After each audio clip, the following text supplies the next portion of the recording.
Igo ako.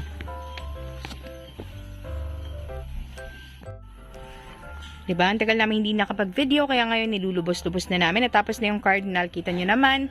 Andyan siya sa gilid. And yan yung bagong pinaglalagyan niya. Pero ito kasi guys, lumalaki na talaga. Yung mga cardboard namin na talagang kinaiingitan lang namin nun. Heto, meron na kami, tapos malalaki na. Napag-isipan kasi ni Daddy na ilipat sa isang pot, yung mas malaking pot. So, ito yung green. Ano nga ba yung pinanggalingan ng pot na yan? Sagigan.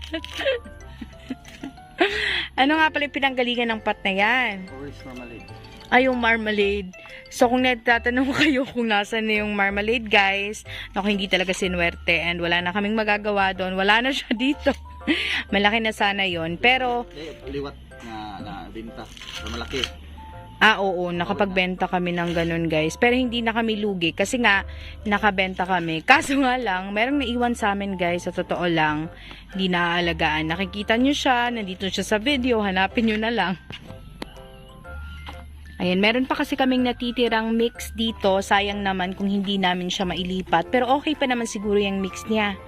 'Di ba? Pwede na yung paghaluin kasi malaki talaga tong pot na to, guys. So hindi talaga kakasya kung ito lang yung naiwan. And wala naman kaming nakikitang problema sa cardboard na yan. So magagamit talaga yung mix na meron siya. Masyado siyang dry ngayon, guys, kasi nakikita nyo naman sobrang lapad ng mga dahon niya kaya hindi talaga nababasa yung mga gilid-gilid. Kaya kahit maulan, umulan dito ng malakas kanina, yan makikita nyo talagang tuyong-tuyo siya.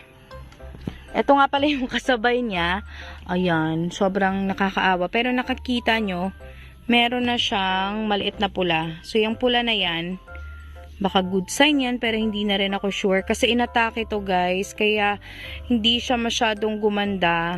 And, hindi na nga nakatubo. Kita nyo naman, yung kasabayan niya, sobrang laki na ngayon. Tapos siya, andito, nilagay lang siya dito sa side na merong mga aglonemas. Pero, yung kasabayan niya, eto, palaban talaga. So, wala talaga tayong gagawa kapag nagsimula ng atakihin tapos nanonood yung atake, guys, kasi hindi lahat nakakapag-survive. So, nililipat natin. Ayan, kita nyo, huhugutin na yan dyan, pero hindi naman papalitan kasi wala namang problema. Napakagrabe talaga yung mga roots ng anthuriums, guys. Siguro nga perfect siya dito sa mix na gawa namin kasi nga merong carbonized rice hulls. So, gustong-gusto ng mga anthuriums yung ganyan. Iba-iba kasi ng gusto itong mga plants na meron kami dito, and that is based on experience. Kasi, yung iba, merong mga sinasabi na ganitong gawin, pero hindi naman nag-work sa amin. Meron ding nag-work sa amin na maaaring hindi mag-work sa kanila or sa inyo. So, depende yon. And depende na rin sa lugar nyo kung saan nyo nilalagay. So, ayan. Anong klaseng cardboard ba to? Twisted? Hindi na rin ako sure, pero nakikita nyo naman na medyo pa-twist-twist yung mga dahon niya. So, baka twisted cardboard siya. Pero sa mga mahihilig sa cardboard na makakapanood ng video na to, pwede kayong mag-comment para naman malaman namin kung ano talagang exact name nito or kung ano talaga yung variety niya. Kasi naniniwala naman ako na iba't ibang klase yung mga ganito. So, nakakatuwa na rin na kahit maliliit pa, meron na rin kaming variegated, tapos meron pa kaming lemon cardboard. So, alam nyo naman, sa mga hindi pa nakakapanood or sa mga bago sa channel, if ever man merong bago, yung mga halaman na andito talaga sa amin, guys, nagsisimula kami sa mga maliliit kasi yun na nga lang yung afford namin and yun lang yung kaya ng budget ng pandemic. Alam nyo naman, sobrang mahal ng plants. Kaya ang swerte-swerte na mga nagsisimula ngayon kasi ma-afford mo na yung sobrang mahal nun, ma-afford mo na ngayon kasi hindi na ganun kamahal. Tapos, sobrang gaganda pa. So, huwag kayong masyadong ma-disappoint kung sasabihin man na cultured yung nabili nyo. Kasi pagkatanda, guys, talagang gaganda pa rin yan. At magiging kamukha ng mga plants na nakikita nyo na sinasabi nilang native. So, wala tayong poproblemahin dyan. Tapos, kapag nagsimula naman kayo sa mga seeds, na mga maliliit na dahon, huwag kayong mag-alala, guys, kasi hindi naman etong mga ganito, mga anthuriums na ganyan, kahit sobrang liit ka magsisimula, hindi naman yan high maintenance, so hindi ka magkakaroon ng maraming problema sa pagpapalaki. Yun nga lang, hindi mo talaga expose sa sobrang init. Tapos, dapat well-draining yung mix mo kasi ayaw rin nila na sobrang basa yung mix nila. Kita nyo naman, kahit kanina sobrang dry ng mix niya, talagang nagto-thrive pa rin kasi nga, hindi talaga sila ganun kahilig sa basa, guys. So, kinakaya nila. Ayan. Perfect siya sa pot niya. So, nag-upgrade kami ng pot kasi malaki-laki na yung gamit namin na pot ngayon. Compare dun sa pot na pinanggalingan niya. Nasaan ba yun? Medyo maliit. Ayan, sobrang liit, diba? Pero, kahit ganyan yan, guys, pricey yan sa fixed rate. Kaya, hindi kami nakabili ng marami. Maganda sana siya, pero hindi talaga kami nakakabili ng madami-dami. So, nilulubos-lubos namin yung panahon ngayon kasi sobrang tagal na kaming hindi nakapag-video. Sana sa mga nanonood dati, nanonood pa rin kayo and manonood pa rin. Meron kaming bagong videos. Plano rin namin kasing lumipat ng ibang klaseng type of vlogs. Kaso nga lang, paano na mahahanapan? Hindi na nga kami nagkakaroon ng time sa mga ganitong klaseng content na about plants kasi sobrang busy na nasa harapan lang namin sila. In fact, nasa garden lang, sobrang lapit lang, lalo pa naghahanap ka ng ibang klaseng content. Sobrang hirap.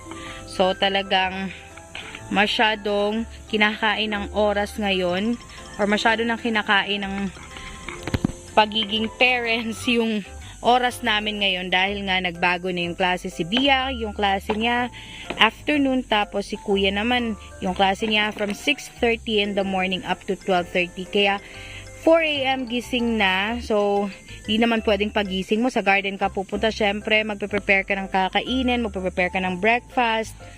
Kaya talagang time consuming pero masaya pa rin naman. And ngayon na Saturday, tsaka wala namang labahin. Kaya heto, it's gardening time. And nakakamiss din tong ganito. Namimiss ko yung nakikipag-usap sa inyo through our videos. Kasi nga, hindi na namin nagagawa ngayon.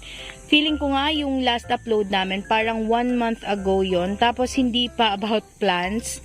Sana guys, magtuloy-tuloy pa rin. And wag talagang totally iwan to. Kasi kahit pa man, meron kami ginagawa dito sa garden na hindi na video, nakakamiss pa rin talaga etong mga ganito na merong nanonood, merong nagko-comment, tapos nakakapag-share kami ng garden journey namin kasi etong mga plants, ang sarap talagang i-line up dito kung may porch lang kami. So, ang bibigatin ng mga plants na malaline up dito. Diba? Ang ganda. Ayan. Pero alam nyo, hindi ko alam kung sa amin lang ba, pero sana makarelate kayo. Kasi, kapag yung plants nilagay nyo under the shade talaga, hindi naman yung shade lang na net. Yung meron talagang roof under dyan, tapos hindi siya aanuhan ng ulan, hindi siya natatamaan ng ulan or yung mga drizzle, talagang pumapayat and nag-wave-wave pa yung tubo kasi nga, parang hinahanap-hanap nila yung environment nila na ganito sila nasa labas, free, tapos nababasa, naaarawan, kahit naman hindi sobra-sobra yung gusto nila. Kaya hindi rin namin pwedeng ilagay sila sa loob. So, di ako sure. Ayan, tapos na siya guys. Repotting lang naman kasi to kasi malaki na siya. Meron pang mga malalaki sa loob yung nabibili namin ng tigo 120 before. Pero, ayun na ngayon. Sobrang ganda niya. Thank you nga pala for your continuous support. Sana wag nyo kaming iwan sa journey na to. And sa mga nagpaplano pa rin na magtanim, go on and keep the passion burning kasi sobrang ganda ng plants guys. Nakakawala ng stress. Masistress ka pa rin kapag inatake and sobrang init, hindi mo alam kung saan ilalagay. Pero most of the time, talagang they are stress relievers. So, thank you so much sa panonood and maraming salamat kasi nakagawa kami ng or productive yung hapon namin ngayon. It's Saturday and medyo makulimlim. Makikita nyo naman, wala, ayan oh. Sobrang kulimlim talaga. Pabalik na niya sa loob. Kasi sa loob naman talaga yung nakalagay. So, nagbago lang kami ng pot ngayon. Pero magagamit pa yung pot na yun guys. Meron pang iba dito na hahanapan ng place and sana maayos na tong nandito sa labas. Thank you for watching. Bye!